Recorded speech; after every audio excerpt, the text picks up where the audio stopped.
Assalamualaikum warahmatullahi wabarakatuh.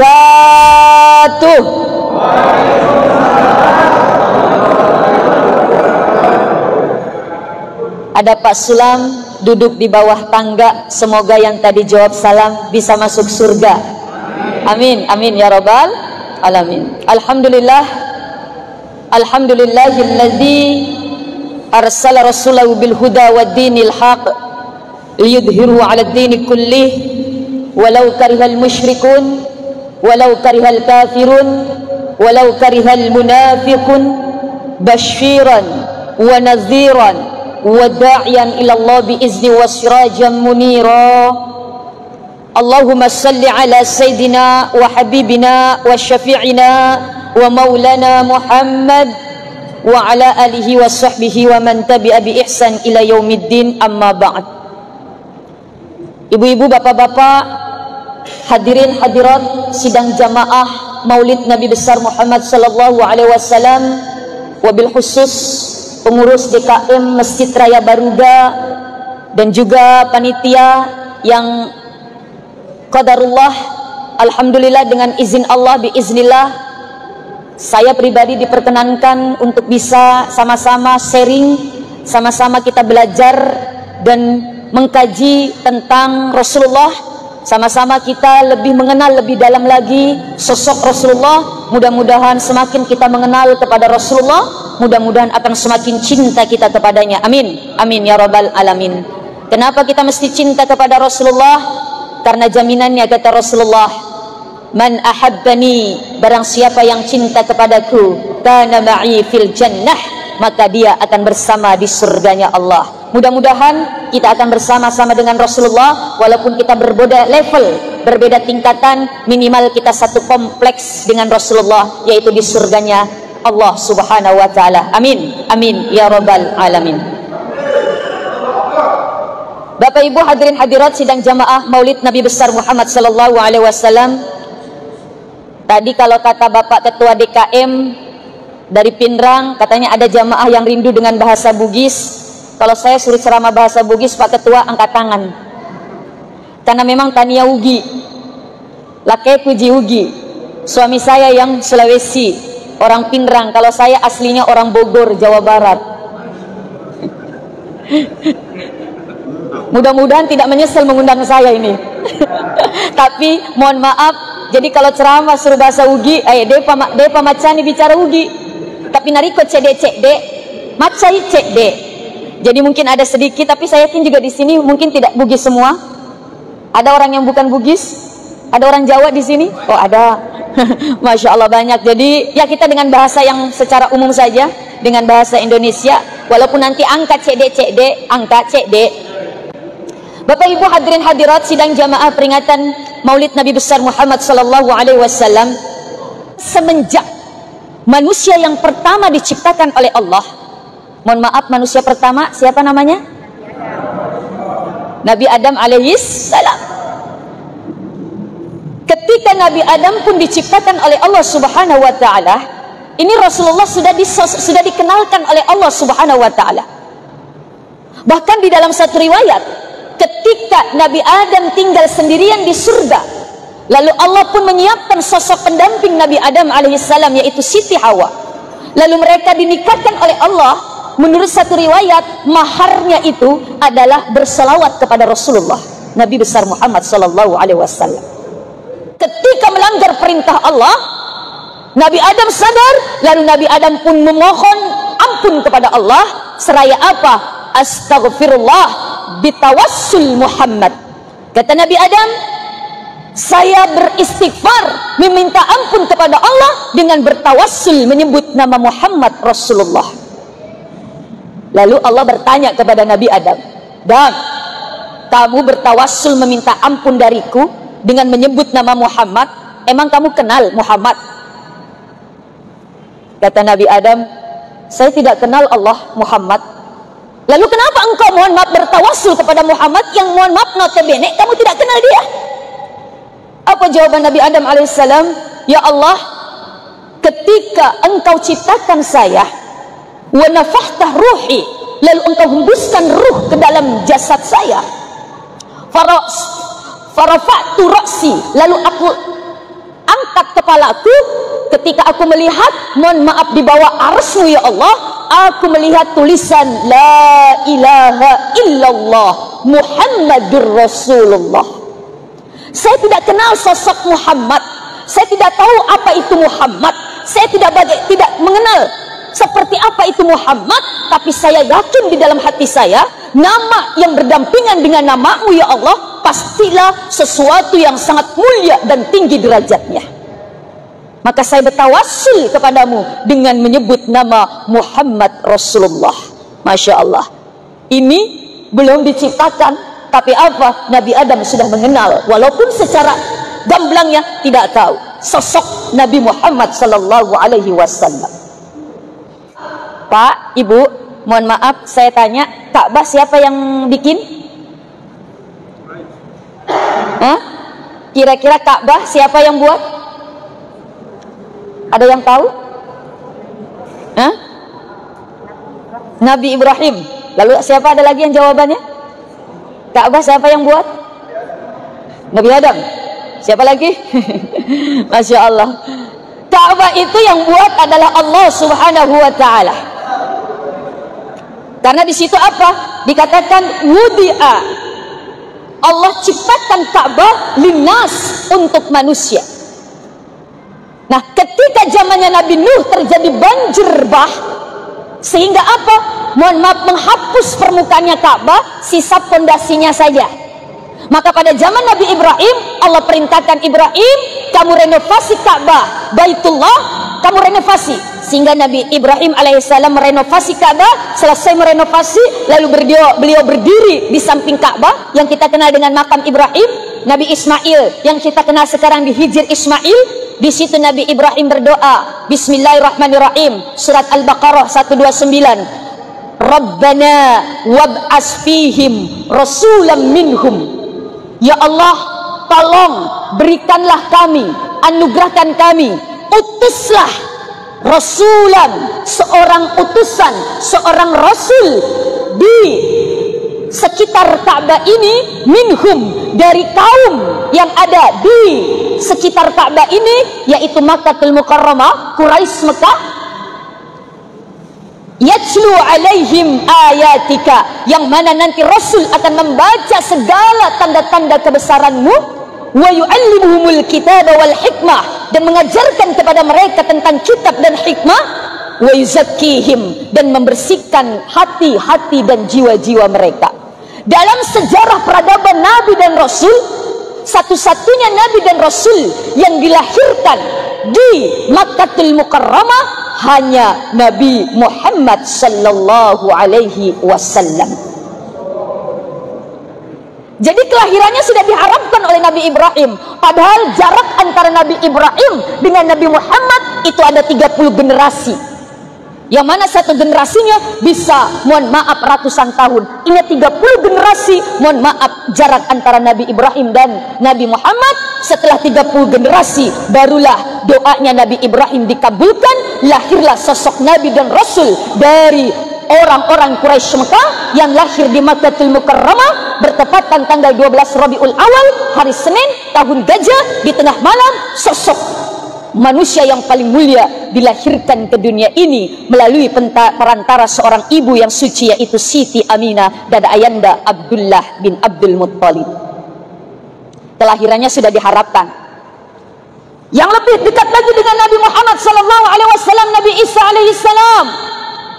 Nabi Isa lahir ke dunia degaga ambokna, tidak ada bapaknya, hanya dari seorang wanita yang mulia yang menjaga kehormatannya, yaitu Siti Maryam alaihissalam. Beliau ini bahkan punya satu tempat khusus untuk ibadah, namanya mihrab. Kalau sekarang kita kenal mihrab itu tempatnya imam. Sebetulnya mihrab itu musola tapi agak kecil. Memang khusus untuk Siti Maryam untuk beribadah. Sampai-sampai dalam dikisahkan di dalam Al-Quran, Siti Maryam ini makanan dan minumannya langsung disediakan oleh Allah Subhanahu wa ta'ala, karena begitu dekatnya dengan Allah. Tapi Allah menguji dengan apa? Beliau tidak pernah disentuh oleh laki-laki siapapun, beliau tidak pernah berhubungan dengan laki-laki siapapun, tapi dengan izin Allah, qadarullah, Siti Maryam hamil. tidak pernah tersentuh laki-laki, tapi hamil sehingga lahirlah seorang, mohon maaf, Nabi dan Rasul, yaitu Nabi Isa alaihi salam. Mohon maaf, walaupun sekarang banyak wanita-wanita ikut-ikutan Siti Maryam. Kenapa? Matampu dia gagal lakekna. Masya Allah, na'udzubillah, summa na'udzubillah min zalik. Nabi Isa ketika, mohon maaf, beliau diangkat menjadi Rasul, beliau pernah berpesan kepada umatnya. Wa idh qala Isa ibn Maryam, ketika Nabi Isa alaihissalam berkata kepada umatnya, ya Bani Israel, wahai Bani Israel, inni Rasulullah ilaikum, sesungguhnya saya adalah utusan untukmu, musaddiqan lima baina yadayya minat Taurat, yang mana aku membenarkan apa-apa yang turun dari sebelumku, yaitu dari kitab Taurat. Ini intinya. Wa mubasysyiran bi rasuli ya'ti min ba'dihi ismuhu Ahmad, bahwa aku memberikan kabar gembira, kata Nabi Isa berkata kepada kaumnya. Apa kabar gembiranya? Bukan hanya sekedar kabar, tapi kabar gembira.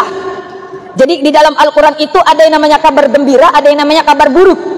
Kabar gembira itu dengan kata mubasyir, basyiru, berikan kabar gembira. Kalau kabar yang menakutkan, nazir, itu apa? Kabar yang sangat menakutkan. Nabi Isa mengatakan, wa mubasysyiran bi rasuli ya'ti, bi rasuli ya'ti, aku memberikan kabar gembira wahai umatku, nanti akan datang seorang rasul, ya'ti mim ba'dihi, mim ba'di, setelah aku, ismuhu Ahmad, yang bernama Ahmad. Ahmad di sini siapa? Bukan Ahmad Musaddiq. Mungkin Bapak Ibu pernah dengar dulu tahun 2006-2007, Masya Allah, ada yang namanya Ahmad Musaddiq, ngaku-ngaku menjadi nabi, ngaku-ngaku menjadi utusan Allah. Bahkan beliau, mohon maaf, Ahmad Musaddiq ini berhenti mengganti syahadatnya, asyhadu an la ilaha illallah wa asyhadu anna Ahmad Musaddiq Rasulullah. Ini Ahmad Musaddiq tahun 2006-2007. Tapi alhamdulillah sudah ditangkap orangnya. Hebat, polisi Indonesia hebat. Kalau polisi Amerika mungkin hanya bisa menangkap teroris, tapi polisi Indonesia bisa menangkap nabi.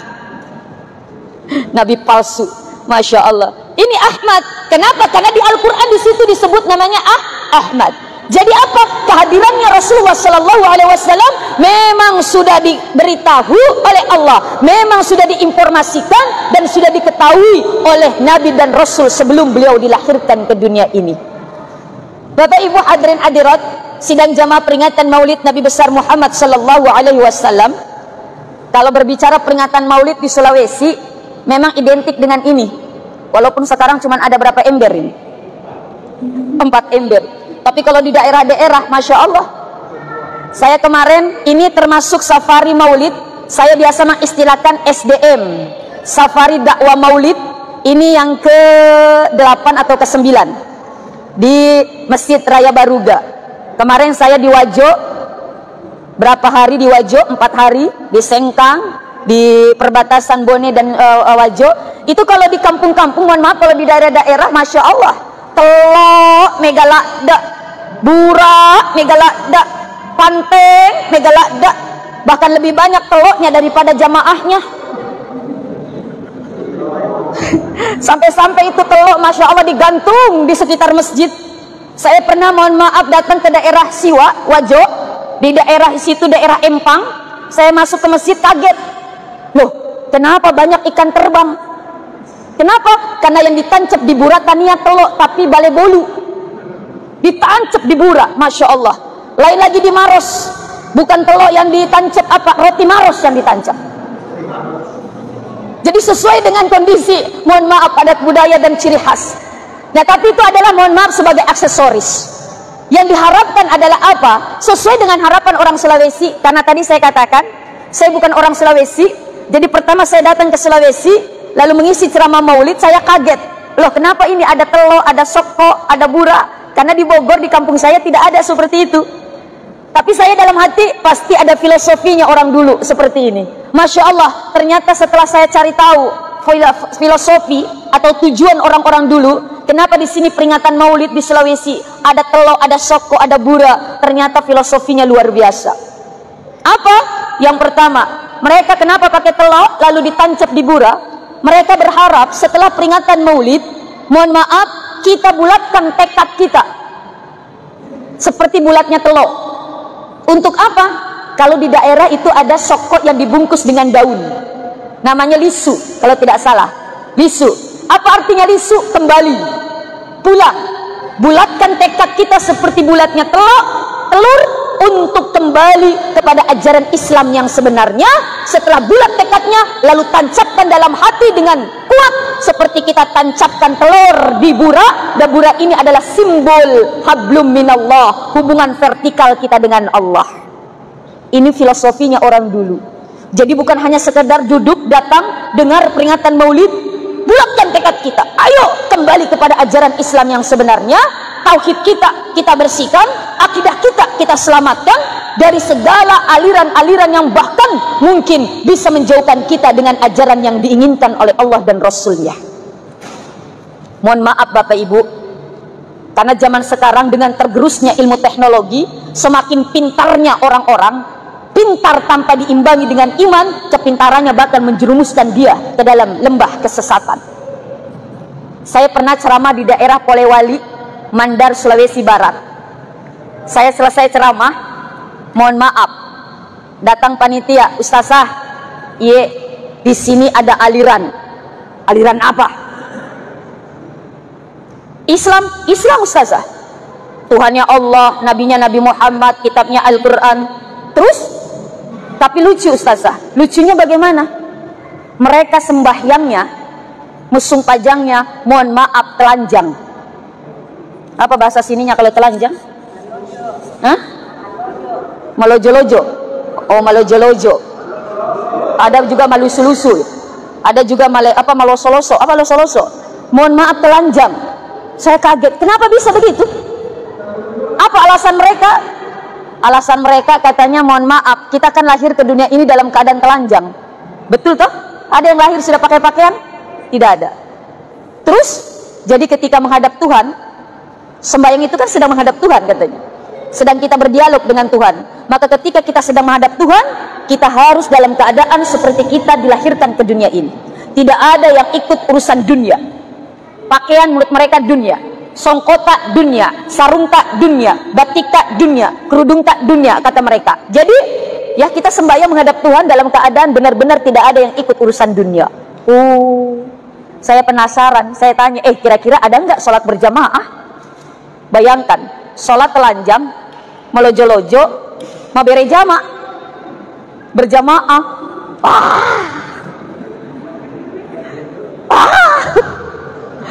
Ya Allah, yang lebih parah kalau ada juga jamaah ibu-ibu ikut sholat berjamaah, barisan di belakang. Ya Allah ya Rahman, ketika ruku, ketika sujud, kelihatan mana lonceng Masya Allah. Lah ibu kan di belakang. Lihat bapak, ya ilaha illallah, na'udzubillah, summa na'udzubillah min. Padahal sudah jelas. Syarat kita salat adalah apa? Menutup aurat. Ini sudah fakem. Auratnya laki-laki minas surrah ila rukbah. Batasan minimal auratnya laki-laki minas surrah ila rukbah, dari posi sampai utuh, dari pusat sampai lutut. Auratnya laki-laki. Auratnya perempuan jami'ul badani ilal wajhi wal kafain, seluruh anggota tubuh kecuali wajah dan telapak tangan. Maka ketika sholat harus ditutup. Ini menurut Imam Syafi'i. Kalau Imam Hanafi, kaki bukan aurat. Makanya kalau ibu-ibu yang sudah ke tanah suci masuk ke masjid, kita lihat orang-orang Turki, orang-orang Mesir, orang-orang India, terkadang sholat mohon maaf kakinya telanjang itu. Kenapa? Karena memang kebanyakan mereka adalah penganut madhab Imam Hanafi. Nah ini mohon maaf, kalau sudah menyimpang seperti itu, maka ini mohon maaf kita bisa terjerumus ke dalam lembah kehinaan di mata Allah Subhanahu wa Ta'ala. Maka kita perlu peringatan Maulid seperti ini. Nah, tujuannya apa? Tadi yang pertama, tak kenal maka tak sayang, tak sayang maka tak cinta. Selain mohon maaf kita mengikuti apa yang diinginkan oleh orang dulu, bulatkan tekad kita seperti bulatnya telok, tentu kita mohon maaf memperingati peringatan Maulid adalah untuk lebih mengenal siapa sosok Rasulullah sallallahu alaihi wasallam. Sesuai dengan tema kita pada siang hari ini, aktualisasi akhlakul karimah dalam kehidupan sehari-hari. Kenapa? Karena Rasulullah adalah sosok yang memang patut dan harus dicontoh. Ini sudah dapat legalitas dari Allah. Laqad kana lakum fi Rasulillahi uswatun hasanah. Bahkan Allah lebih menguatkan, wa innaka la'ala khuluqin azim. Sesungguhnya engkau Muhammad adalah makhluk yang paling tinggi akhlaknya. Kenapa Nabi tadi dijadikan contoh? Kenapa Nabi tadi dijadikan teladan? Yang pertama, karena Nabi itu manusia sama seperti kita. Enggak bisa manusia mencontoh malaikat. Enggak bisa manusia mencontoh, mohon maaf, binatang. Enggak bisa mencontoh malaikat, karena malaikat, mohon maaf, tidak seperti manusia diciptakan. Malaikat hanya punya akal, enggak punya nafsu. Malaikat tidak makan, malaikat tidak minum, malaikat tidak suka dengan lawan jenis. Kenapa? Enggak punya nafsu. Beda dengan manusia. Nabi tadi jadikan contoh, sama manusia seperti kita. Tapi manusianya Nabi tak basyarun la kal basyar. Manusianya Nabi tak tidak seperti manusia biasa. Contoh, kita meludah, kita punya ludah. Nabi tak juga punya ludah, tapi ludahnya Nabi tak obat, sedangkan ludahnya kita apalagi bangun tidur, Masya Allah. Dalam satu kisah Bapak Ibu, sahabat Abu Bakar dengan Rasulullah mau hijrah, bersembunyi di Goa Sur. Sebelum masuk Goa Sur, Abu Bakar bilang, tunggu Suwayyah, tunggu Muhammad, saya masuk dulu. Kenapa? Saya periksa dulu di dalam, barangkali ada binatang-binatang buas, barangkali tidak bersih, saya rapikan dulu di dalam. Masuk sahabat Abu Bakar, cocok, kotor dan banyak, mohon maaf, binatang. Dia bersihkan dulu, dia tutup lubang-lubang yang ada di gua itu. Setelah selesai, mau selesai, tiba-tiba tangannya sahabat Abu Bakar dikikik kalajengking. Apa bahasa sininya kalajengking? Hah? Oh, kalajengking Tonji. Oh, kalajengking, dan ini kalajengking Arab. Pak! Ketika setelah digigit oleh kalajengking, tangannya sahabat Abu Bakar langsung bengkak, biru dan mempedilada. Sakit sekali. Nyut, nyut, nyut. Rasulullah masuk. Ketika lama-kelamaan sahabat Abu Bakar mukanya sudah pucat. Nabi tak heran, Abu Bakar, kenapa engkau pucat? Kamu sedih meninggalkan keluarga kamu? Tidak. Kamu takut dikejar-kejar Quraisy Mekah? Tidak. Kamu nggak suka hijrah sama saya? Tidak, Rasulullah. Lalu kenapa muka kamu pucat begitu? Maaf Rasul, tangan saya digigit kalajengking. Loh, kenapa nggak bilang dari tadi? Saya nggak mau repotkan engkau, wahai Rasulullah. Maka Rasulullah mengatakan, sini tangan kamu. Setelah tangannya diberikan kepada Rasulullah, langsung Bismillahirrahmanirrahim, disembur dengan lidahnya Rasulullah. Langsung pada saat itu kontan sembuh itu lukanya sahabat Abu Bakar. Ludahnya Nabi tak. Coba kalau ada luka kita ludahin, kira-kira sembuh nggak? Bukannya sembuh, tambah infeksi. Masya Allah, ini ludahnya Rasulullah beda dengan ludahnya kita. Keringatnya Rasulullah beda dengan keringat kita. Kita keringatan, Rasulullah keringatan. Tapi keringatnya Rasulullah, Masya Allah, harum, wangi, melebihi harumnya minyak kasturi. Kita keringatnya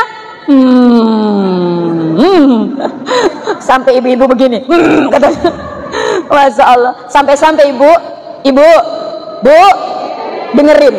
Ini kalau Rasulullah, mohon maaf, baru datang dari bepergian, lalu Rasulullah keringatan.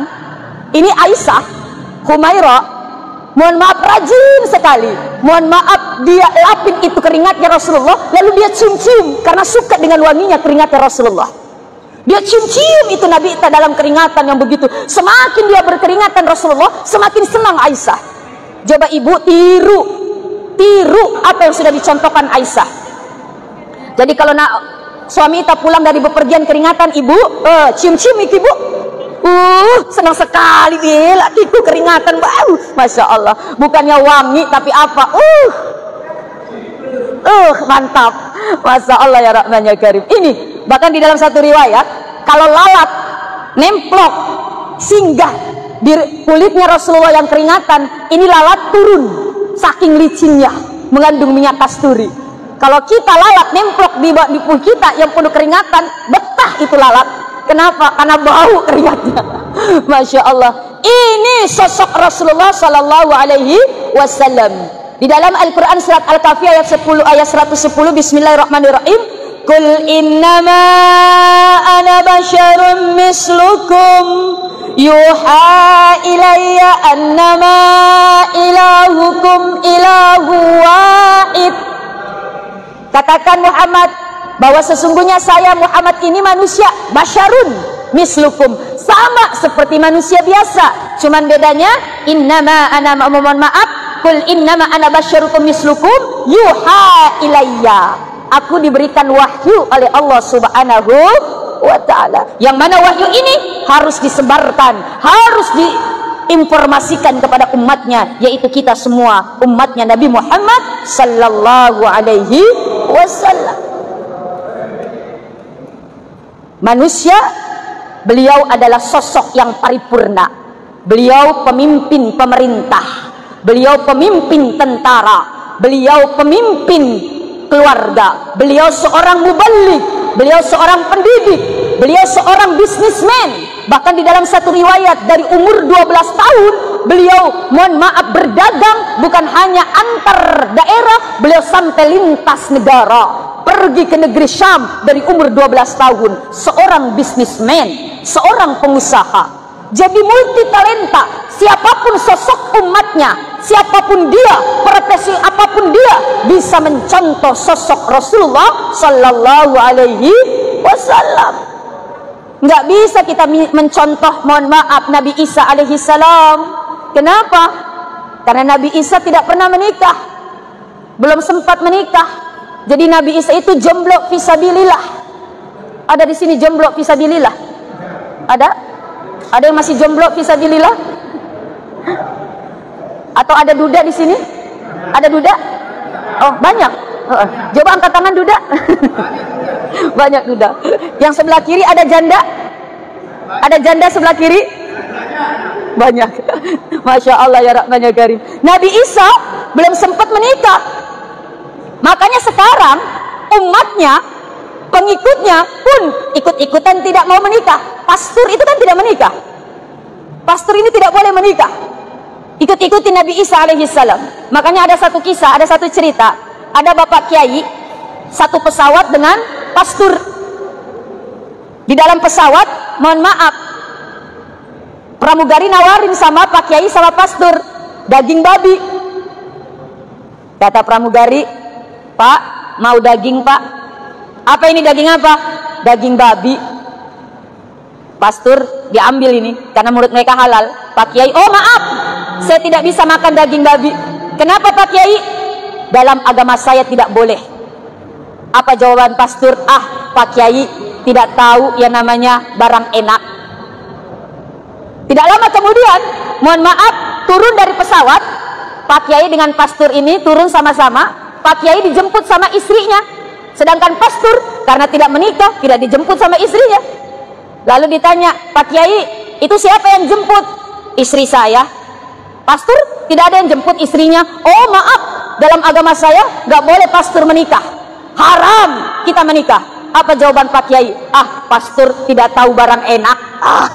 Mohon maaf, dibalas oleh namanya Pak Kiai ini. Nah, mohon maaf, kita tidak bisa mencontoh Nabi Isa alaihi salam. Kenapa? Karena dalam sosok pemimpin keluarga tidak bisa dijadikan teladan, karena Nabi Isa tidak pernah menikah. Maka dari itu, sosok Rasulullah adalah sosok yang paripurna dalam mencontoh dalam aspek apapun juga. Pemimpin keluarga luar biasa. Tentu akhlaknya juga sudah mendapat legalitas dari Allah Subhanahu wa ta'ala. Kalau kita berbicara akhlak Rasulullah, tidak cukup Bapak menceritakan sosok Rasulullah, tidak cukup 1 hari, tidak cukup bahkan 1 bulan. Kalau saya dulu di pesantren, saya pesantrennya di daerah Jawa Tengah, itu kalau pas masuk bulan Maulid, itu tidak cukup 1 hari. Masuk bulan Rabiul Awal, kita sudah mulai baca Dibai, baca Barzanji, baca Syarful Anam, Ya Rabbi salli ala Muhammad. Ya Rabbi salli alaihi wasallam. Ini dibai, ada Syarful Anam, ada Barzanji. Masya Allah, tidak cukup 1 minggu minimal kita peringati maulid. Nah, kalau kita peringati maulid ini cuma 1 jam, tentu kita tidak bisa mengkupas siapa sosok Rasulullah Sallallahu Alaihi Wasallam. Tapi minimal kita angkat akhlaknya Rasulullah. Ini ada 3 akhlak Rasulullah yang mohon maaf kita patut belajar dari beliau. 3 ini kita rangkum dengan S3. S3 ini bukan S3 doktor, tapi S3 di sini apa? S yang pertama, akhlakul karimah yang bisa kita contoh adalah sabarnya Rasulullah Sallallahu Alaihi Wasallam. Beliau ini makhluk yang paling sabar, sesabar-sabarnya. Beliau pernah dijebak oleh pamannya Abu Lahab.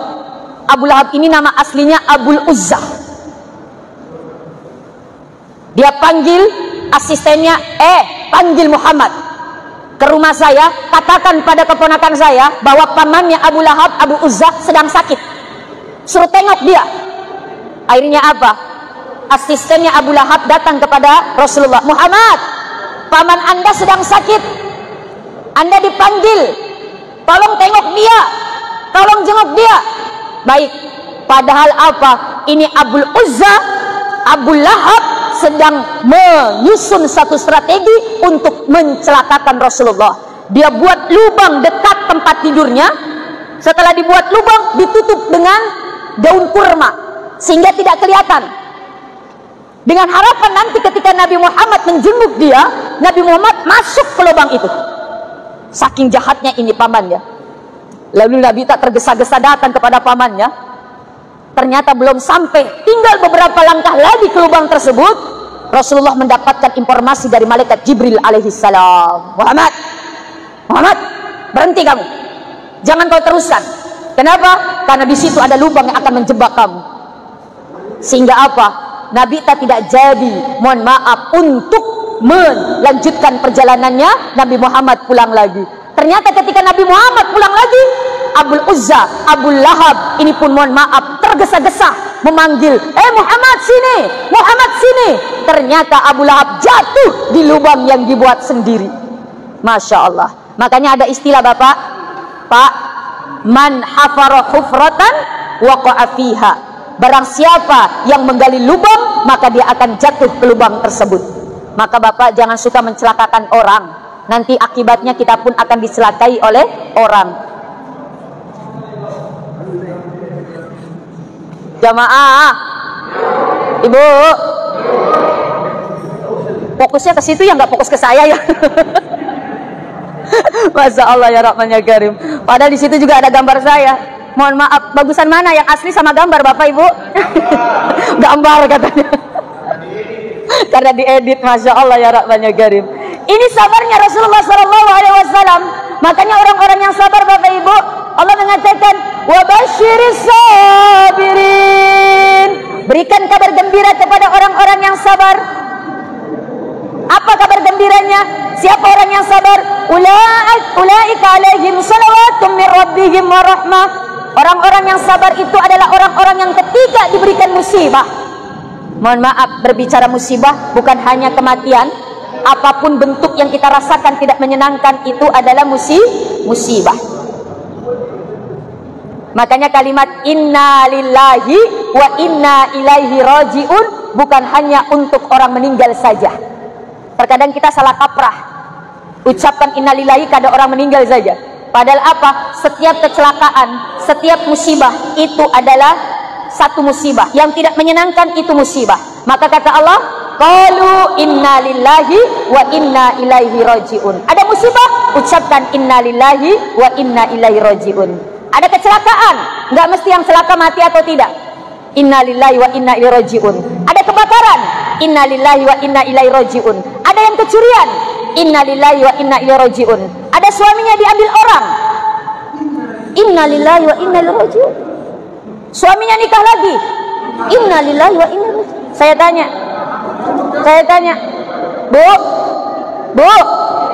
kalau suaminya nikah lagi musibah atau anugerah? Saya tanya, musibah atau anugerah? Musibah. Jadi kalau ada suami kawin lagi, inna lillahi wa inna ilaihi rajiun. Tapi kalau saya tanya bapak, bapak kalau nikah lagi musibah atau anugerah, Pak? Kalau anugerah apa yang diucapkan? Masya Allah. Ya Allah ya Rahman ya Karim. Orang-orang yang sabar akan diberikan apa? Ulaika alaihim salawatun mir rabbihim wa rahmah. Orang-orang yang sabar akan diberikan salawat pertolongan dari Tuhannya wa rahmah, dan kasih sayang yang besar dari Allah Subhanahu wa ta'ala. Sabar. Makanya kata guru saya, kiai saya di pesantren, belajar ilmu sabar itu belajar dari buah kelapa. Bagaimana maksudnya? Orang yang mohon maaf ambil pohon kelapa itu kan pasti naik. Tidak gampang. Setelah naik kelapa ini dipetik. Setelah dipetik kelapa diapakan Bapak Ibu? Dijatuhkan dulu dari ketinggian. Pak. Kalau kelapa bisa ngomong, aduh sakit. Selesai dijatuhkan dari ketinggian, ambil parang dikupas. Hak, hak, hak. Ibarat rambut dijambak-jambak. 2 siksaan. Selesai dibuka serabutnya, ambil ambil lagi parang, dibuka tempurungnya. Pak, pak, pak. 3 siksaan. Setelah terbuka tempurungnya, ambil lagi pisau, dikupas. Hak, hak, hak. 4 kali siksaan. Setelah dikupas putih, diapain lagi? Diparut. Setelah kecil-kecil diparut, berhenti nggak siksaan? Diapain lagi, Bu? Diperes. Masya Allah. Setelah bertubi-tubi dijatuhkan dari ketinggian, dibuka serabutnya, dibuka tempurung, dikupas, diperes, diparut, diperes. Tapi apa yang diberikan? Santan. Setelah bertubi-tubi disiksa, apa? Santan. Kelapa setelah disiksa bertubi-tubi, yang diberikan adalah santan, bermanfaat bahkan untuk orang yang menyiksanya. Betul? Artinya apa? Kalau kita sabar terhadap ujian bertubi-tubi, tapi kita tetap survive, kanan, kiri, atas, bawah, belakang, depan, Allah uji, kita sabar, maka yakinlah ada sesuatu yang indah yang akan Allah sediakan untuk kita. Innallaha ma'as sabirin. Allah akan bersama dengan orang-orang yang sabar. Ini akhlak Rasulullah yang patut kita tiru, sabar. Walaupun kita dihina, diremehkan, bahkan Rasulullah mengajarkan ketika ada orang menyiksa, menyakiti kita, maka balas sakit hati dengan kebaikan. Rasulullah dilempari kotoran dari atas, senyum. Rasulullah dilempari dari kotoran dari atas, senyum. Tapi ketika yang melempari kotoran itu sakit, Rasulullah tidak bilang, rasain lo, tidak lo, tidak. Tapi apa? Rasulullah datang menjenguk orang yang menyakitinya, bahkan karena keramah lembutan, karena kemurahan hati, Rasulullah pun bisa memasukkan Islam orang yang menyakitinya. Kenapa? Balaslah sakit hati dengan kebaikan. Namanya ini ihsan. Sabar. Yang kedua, yang kedua adalah apa? Akhlak Rasulullah, yaitu dengan pandai bersyukur kepada nikmat Allah. Ibu, biasa ki madareke, bahasa Bugis sama dereke itu mengeluh, biasa menoko-noko, bahkan marah-marah. Saya tanya, ibu, biasa cium tangan suami tak?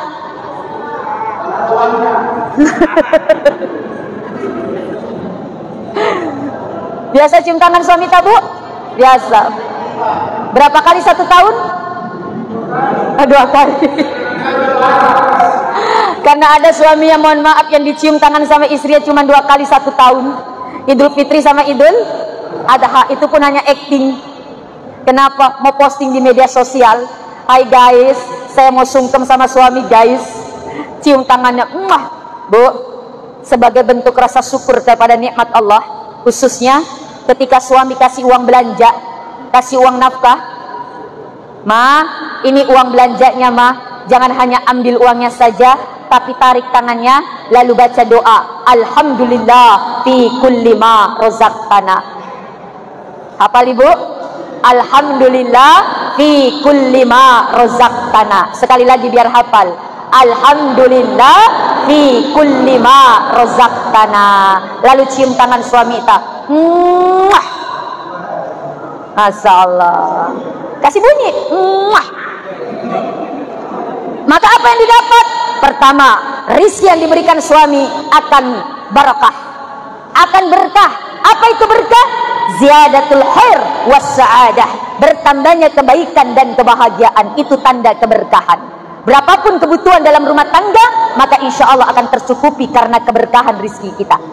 Yang kedua, ibu, suami dicium tangannya, maka ibu dapat pahala seperti pahala orang yang mencium hajar aswad. Allahu Akbar. Sekarang cium hajar aswad susah, betul Pak? Masuk ke tanah suci susah, apalagi cium hajar aswad. Nah, kita bisa dapat pahala hajar aswad dengan mencium tangan suami kita. Pulang dari sini Bu, minta memang tangan suami tak Bu? Assalamualaikum, waalaikumsalam Pak, mana tangan tak Pak? Kenapa mana tangan tak? Sudah dikasih tangannya, cium yang banyak. Paling kaget laki tak ibu. Masya Allah ya Rahman ya Karim. Kalau bapak mau juga dapat pahala hajar aswad Pak? Mau? Kalau bapak ingin dapat pahala hajar aswad, sering-sering Miki cium kening istri tercinta. Masya Allah. Jangan cium kening istri tetangga. Kalau cium istri tetangga bukannya pahala, malah dosa. Mohon maaf, ini saya dapat keterangan ini ketika saya belajar kitab Uqud Delijen karangan Imam Nawawi Al-Bantani di pesantren. Ini ustaz saya menceritakan demikian. Mencium hajar aswad dapat pahala apa? Mencium tangan suami dapat pahala hajar aswad, mencium istri mendapatkan pahala hajar aswad. Maka bahagialah ibu atau bapak yang punya hajar aswad. Apalagi kalau hajar aswadnya ada 4 Pak.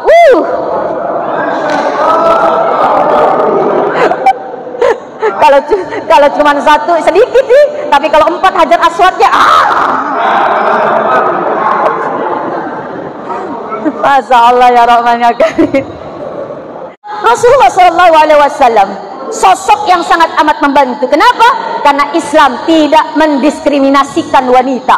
Bahkan mohon maaf Bu, Islam itu mengangkat harkat martabat wanita. Dosanya seorang istri Pak, istri tidak sholat, istri tidak melakukan ibadah, maka dosa istri dilimpahkan kepada bapak sebagai pemimpin keluarga. Kalau bapak diamkan, tidak memerintahkan. Ar-rijalu qawwamuna 'alan nisa. Ketika Rasulullah wafat sakaratul maut, dicabut nyawanya dari, kalau bahasa uginya, Indo aja. Caca miga, jempol kaki naik ke atas. Ummati, ummati, ummati. As-salah, as-salah, as-salah. Naik lagi ke atas. Ummati, alaikum bis-salah. Naik lagi ke atas. Ummati, alaikum bis-salah wa ma malakat aymanukum. Wahai umatku, wajib atasmu salat, dan salatnya orang-orang yang menjadi tanggung jawab kita. Bapak, salat istri dan anak-anak menjadi tanggung jawab kita. Maka tegas sebagai seorang suami, jangan jadi suami-suami takut istri. Bila perlu, yang belum sholat, sholat. Kenapa Pak? Sholat. Kenapa kalau tidak sholat? Sholat. Kenapa kalau tidak sholat? Kalau tidak sholat, pilih 2 pilihan. Apa Pak? Diganti atau ditambah. Saya rasa ibu takut kalau disuruh pilih antara diganti dengan ditambah. Maka ibu pilih mana Bu? Pilih sholat. Jadi dosanya istri itu menjadi tanggung jawab kita, tapi dosanya suami tidak akan membebani kepada istri tercinta. Ini hebatnya. Suami. Apa artinya suami? Semua uang milik istri. Uang suami pasti uang istri, tapi uang istri bukan uang suami. Betul Ibu? Betul. Masya Allah. Maka tidak dibenarkan suami-suami yang maseke kepada istrinya, suami yang pelit kepada istrinya. Masya Allah. Kenapa? Karena suami semua uang milik istri. Masya Allah. Ini apa? Ini salah satu, mohon maaf, bentuk penghormatan kepada seorang wanita, seorang ibu. Maka dari itu, ini kembali lagi dicontohkan oleh Rasulullah. Rasulullah bagaimana membantu pekerjaan istrinya. Kenapa? Sebagai bentuk rasa syukur karena Rasulullah dikaruniai keluarga. Maka apa? Beliau mengoptimalkan, bisa, mohon maaf, dekat kepada istrinya, dekat kepada keluarganya, sehingga bisa membaur apapun dalam pekerjaan rumah tangga ditanggung secara kebersamaan. Ini indahnya yang namanya rumah tangga. sabar, syukur, dan yang ketiga adalah apa? Rasulullah sangat gemar sekali sedekah. Sedekah itu apa? Kullu ma'rufin sedekah. Di dalam ilmu fikih, setiap kebaikan itu adalah sedekah. Baca Quran kita sedekah, zikir kita sedekah, salat kita sedekah, puasa kita sedekah. Bahkan sendi-sendi ini diharapkan tiap tahun, tiap waktunya bersedekah. Dengan apa? Berzikir kepada Allah Subhanahu wa ta'ala. Apalagi kalau kita sedekah dengan harta. Ibu, bapak, ibu, pak, kalau 10 dikurangi 1 berapa hasilnya? 9. 10 dikurangi 5? 5. 10 dikurangi 9? 1. Kata siapa? Kata matematika. Belajar dari TK sampai S1, S2, S3, S nong-nong, S campur sama. Tapi matematikanya Allah kan nggak begitu. Matematikanya Allah 10 dikurangi 1 hasilnya 19. 10 dikurangi 5 hasilnya 55. 10 dikurangi 9 hasilnya 99. Loh, kok bisa begitu? Konsep rumusan Allah. Man jaa bil hasanati falahu asyru amsalihha. Barang siapa yang datang kepada Allah dengan satu kebaikan, maka baginya 10 kali lipat ganjaran balasannya. Tapi 10 kali lipat jangan kita punya pikiran, oh 1, 2, 3, 4 sampai 10, tidak. Kelipatan 1 sampai 2, bahkan mohon maaf membutuhkan waktu 1000 tahun karena begitu panjangnya kebaikan tersebut. Maka dari itu, ketika kita mohon maaf gemar bersedekah, benar gemar berbuat baik, share akibat kita care kepada orang, maka yakinlah, the more you give, the more you get. Semakin banyak engkau memberi, semakin banyak engkau akan dapati. Tapi terkadang kita mikir-mikir. Ibu bawa dompet di masjid, bapak ada dompet di masjid. Di dalam dompet ada uang warna-warni. Ada warna merah, ada warna biru, ada warna hijau, ada warna ungu, ada warna coklat, ada yang gambar parang. Berapa itu gambar parang? 1000. Masuk ke masjid, duduk, tiba-tiba kotak amal lewat di hadapan kita. Jujur, jangan ada dusta di antara kita. Kira-kira yang keluar dari dompet ibu dan bapak uang yang mana? Tarik yang gambar parang, udah begitu robek lagi uangnya, dilipat-lipat. Lihat, tidak dilihat orang. Masuk, bela diri dalam hati, biar CD, biar sedikit, yang penting ikhlas. Betul? Tapi lebih bagus banyak dan ikhlas. Karena kata Rasulullah, rizki kita sebenarnya hanya 3 Bapak Ibu. Apa rizki kita yang 3? Yang pertama, ma'akalta, apa yang sudah kita makan lalu jadi kotoran, itulah rizki kita. Ini kotak di hadapan Bapak isinya apa? Kotak di hadapan Bapak isinya apa? Nasi dos. Sudah dimakan semua? Baru 1. Oh, emang berapa bagiannya? Masya Allah, tabarakallah. Di hadapan saya kok nggak ada ya? Mohon maaf, yang masih di kotak belum masuk ke mulut, belum tentu rizki kita. Betul? Yang sudah masuk ke mulut lah, itulah rizki kita. Makan nasu peleko, keluar jadi kotoran. Makan telok, keluar jadi kotoran. Makan bale rako, keluar jadi kotoran. Nggak mungkin makan telok, keluar telok. Jadi apa yang kita sudah makan, itulah jadi kotoran. Lalu yang kedua, ma'ladista, apa yang sudah kita pakai lalu usang, itulah rizki kita. Bapak, mohon maaf, sudah pakai pakaian batik, itulah rizki kita. Yang sudah kita gunakan, itulah rizki kita. Yang belum kita gunakan, yang masih disimpan di lemari, belum tentu rizki kita. Makanya ibu, kalau beli kerudung mahal, beli baju mahal, langsung dipakai, jangan disimpan-simpan. Kenapa? Belum tentu rizki kita.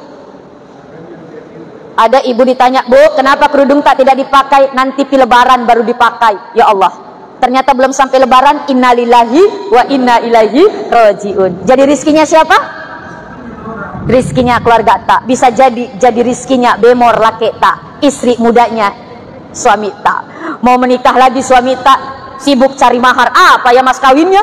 Wah, lihat di lemari, ada kerudung baru. Ini aja jadi mahar. Saya terima nikahnya Pulana binti Pulan dengan mas kawin, seperangkat alat sholat yang dibeli oleh istri saya yang sudah meninggal dunia karena Allah. Sah.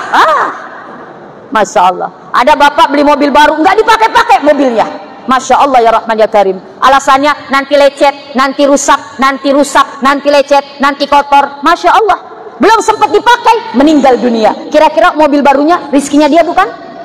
Bukan. Jadi rizkinya siapa? Kalau bahasa Bugisnya lemon benekta. Apa lemon? Laki monri benekta. Apalagi istri tak, mohon maaf, menikah dengan berondong. Dipakai mobil yang kita beli. Di sampingnya ada istri tak. Sambil apa asik kita di dalam kubur. Masya Allah, menangis, gigit jari. Kasihan deh lu. Makanya apa, Bapak Ibu, kalau kita punya sesuatu yang bisa dibeli, langsung pakai untuk kebaikan, untuk ibadah. Punya baju baru, langsung pakai. Punya kendaraan baru, langsung pakai ke masjid. Punya mobil baru, langsung pakai untuk silaturahmi. Punya istri baru, ya Allah.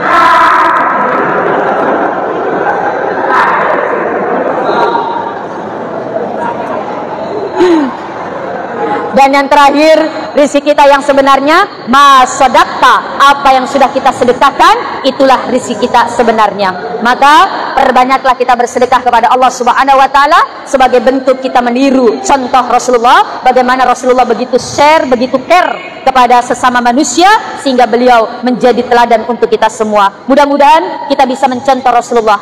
Dan terakhir, sebagai bentuk cinta kita kepada Rasulullah, man ahabba syai'an fa aqsara dzikruh. Barang siapa yang cinta kepada sesuatu, maka dia akan banyak menyebut-nyebut dan mengingat apa yang dicintainya. Nah, kalau kita mengaku cinta kepada Rasulullah, maka perbanyaklah bersalawat kepada Rasulullah. Ya Nabi salam alaika, ya Rasul salam, ya Habib salam alaika, salawatullah alaika, asyraqal badru alaina, fatafat minhul buduru, misla husnik ma ra'ayna, qatu ya wajah sururi. Allah ya Nabi, ya Rasul salam alaika, ya Habib salam, salawatullah. Ibu sambil nina bobokan anak tak, selawatin anak tak. Jangan sambil nina bobokan kemana, anak dalam kayunan bingung mama mau kemana. Tapi selawatin salatullah salamullah, sambil bikin sambal masak ibu, salatullah salamullah ala taha. Insya Allah sambal yang kita bikin lebih enak. Kalau sambal lebih enak, suami tambah sayang. Kalau sambal lebih enak, suami tidak cari sambal lado di tetangga. Alhamdulillah. Sambil bekerja bapak salawatan. Salatullah salamullah ala taha rasulillah, salatullah salamullah ala yasin. Di dalam kitab berjanji dikatakan al jannatu wa na'imuha sa'dun liman yusalli wa yusallim wa yubarik alaihi. Surga. Bapak Ibu mau masuk surga? Mau masuk surga? Mau cepat atau lambat? Mudah-mudahan diijabah oleh malaikat Israel. Amin. Surga dan segala kenikmatan yang ada di dalam surga semoga tercurahkan kepada orang yang suka bersolawat. Sekali lagi, ya Rasulullah, ya Habiballah, ya Rasulullah, ya Habiballah, Muhammad ibni Abdillah, Muhammad ibni Abdillah, Muhammad ibni Abdillah, Muhammad Mudah-mudahan dengan kita sering bersalawat, kita bisa mendapatkan syafaat dari baginda Rasulullah sallallahu alaihi wasallam. Amin. Amin ya rabbal alamin.